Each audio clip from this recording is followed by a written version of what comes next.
If you do something every day, you should legitimately ask yourself, is this something adding or subtracting to my overall quality of life?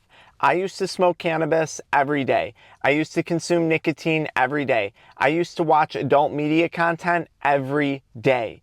And a legitimate question that I never paused to ask myself was, is this adding or subtracting to my quality of life? Now, upon answering that question, I determined that it was subtracting from my quality of life. And the question then becomes, well, why am I continuing to do something that is not adding any value to my life?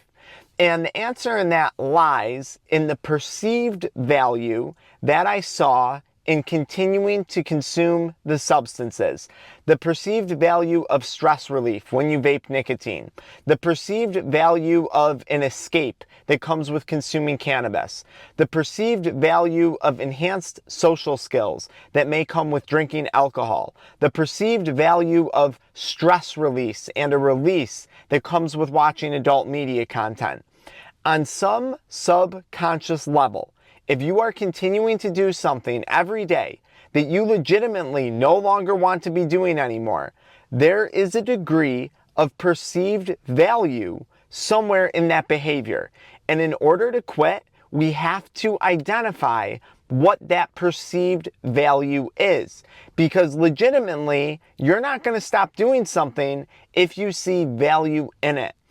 You have to ask yourself, what are my goals? What are the things in life that I care about? What is it that I'm trying to achieve in my relationships, in my business, in my finances, in my physical health, in my spiritual health?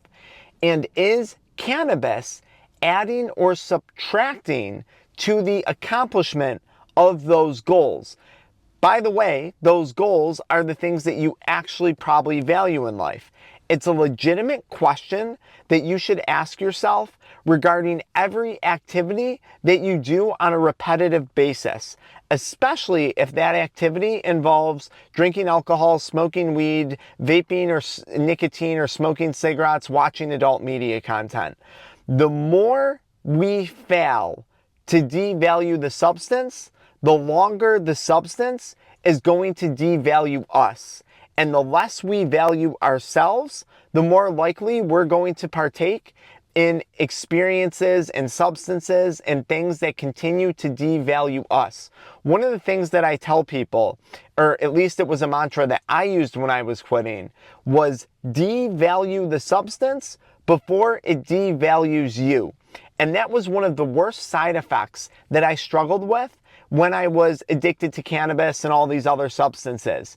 I was starting to no longer value myself, my health, my finances, my relationships, my goals, the things in life that I actually cared about.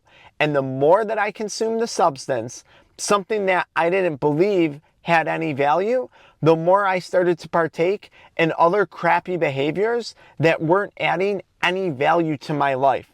I can tell you from the standpoint of quitting just 9 short years ago that I am extra cautious now of how I use my time, how I use my physical health, how I utilize my mental health, the people that I talk to on a day-to-day basis, and the things that I am going to put my energy and effort into. You can think of it like Harry Potter. If you've seen Harry Potter, I think it's like the sword of Gryffindor. It only takes in that which makes it stronger. I try and focus my attention on those things. And the more I focus my attention on things in my life that are adding value to it, no surprise, the better I feel, the better I treat myself, the more respect I demand from myself in the activities and the things that I choose to do on a day-to-day basis. If this is something that you're struggling with, cannabis addiction, nicotine addiction, adult media content addiction, or substance use, whatever it may be, ask yourself that legitimate question. Is this adding or subtracting to my quality of life? And if it's subtracting to my quality of life, why am I continuing to do it? Because you have the power of choice, you have free will, you have the ability to make rational decisions. And that was something that I lost in myself when I was struggling with substance use. And it's something that I don't want you to lose, because it's an extremely uncomfortable, painful experience that you don't have to go through.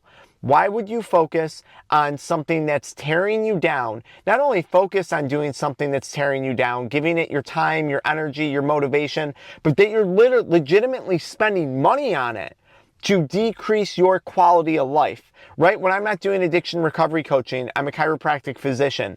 Would you pay someone to, if you had back pain, to literally make your back pain worse?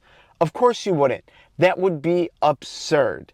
And this is often the case in what we're doing with substances. So my advice, devalue the substance before it devalues you. And if that's a mindset shift that you need help with, I want you to check out the link in the video description or the pinned comment to learn more. Until next time.